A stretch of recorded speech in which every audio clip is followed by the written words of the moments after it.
ഒരു 2-3 ഗ്രാമിന്റെ ഒരു മോതിരം വാങ്ങുന്ന പൈസക്ക് ഇത് 3 മോതിരം കിട്ടും. എന്റെ ഫ്രണ്ടിന് ഗിഫ്റ്റ് കൊടുക്കാൻ വേണ്ടി ഒരു 10,000 രൂപ ബഡ്ജറ്റിലുള്ള ക്യൂട്ട് ആൻഡ് എലഗന്റ് ആയിട്ടുള്ള കുറച്ച് ഓർണമെന്റ്സ് കാണിക്കാവോ? പിന്നെന്താ, നല്ല ലാബ് ഗ്രോണിന്റെ 10,000 രൂപ ബഡ്ജറ്റിലുള്ള ഒത്തിരി മോതിരങ്ങൾ ഇപ്പോൾ ഞങ്ങളുടെ കൈവശമുണ്ട്. ഇതെല്ലാം ലാബ് ഗ്രോണിന്റെ ഏറ്റവും ലേറ്റസ്റ്റ് ആയിട്ടുള്ള ഡിസൈനുകളാണ്. ഇതെല്ലാം നമുക്ക് 10,000 രൂപ ബഡ്ജറ്റ് ആകെ വരുന്നുള്ളൂ.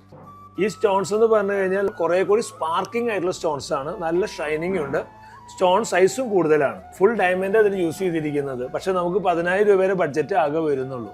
ഇന്നിപ്പോൾ നമുക്ക് എല്ലാവർക്കും വാങ്ങിക്കാൻ പറ്റും, ഗിഫ്റ്റ് ചെയ്യാനൊക്കെ ആയിട്ട്. ഇപ്പോൾ ഇതാണ് കൂടുതൽ സെലക്ട് ചെയ്യുന്നത്. അതേസമയം മേടിക്കുന്ന ആളുകൾക്ക് മാറ്റിയെടുക്കുമ്പോൾ 1 രൂപയുടെ നഷ്ടം വരുന്നില്ല. ഒരു 2-3 ഗ്രാമിന്റെ ഒരു മോതിരം വാങ്ങുന്ന പൈസക്ക് ഇത് 3 മോതിരം കിട്ടും. ഇന്റർനാഷണൽ സർട്ടിഫിക്കേഷൻ ആണ് നമ്മൾ കൊടുത്തുകൊണ്ടിരിക്കുന്നത് ഇതിനെല്ലാം. ഈ ചെറിയ ബഡ്ജറ്റിലുള്ള മോതിരങ്ങൾ മാത്രമല്ല, ബ്രൈഡിനെ പറ്റിയ നല്ല നെക്ലേസുകളും ഉണ്ട് ഇതിനകത്ത്. അതേസമയം നമുക്ക് നാച്ചുറൽ ഡയമണ്ടിന്റെ പകുതി ബഡ്ജറ്റ് ഇതിനെല്ലാം വരുന്നുള്ളൂ.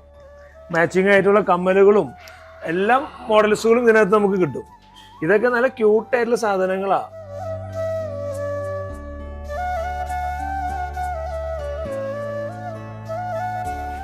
ചേട്ടാ, എന്നാ പിന്നെ ഇതന്നെ ഇത് പാക്ക് ചെയ്യാം അല്ലേ?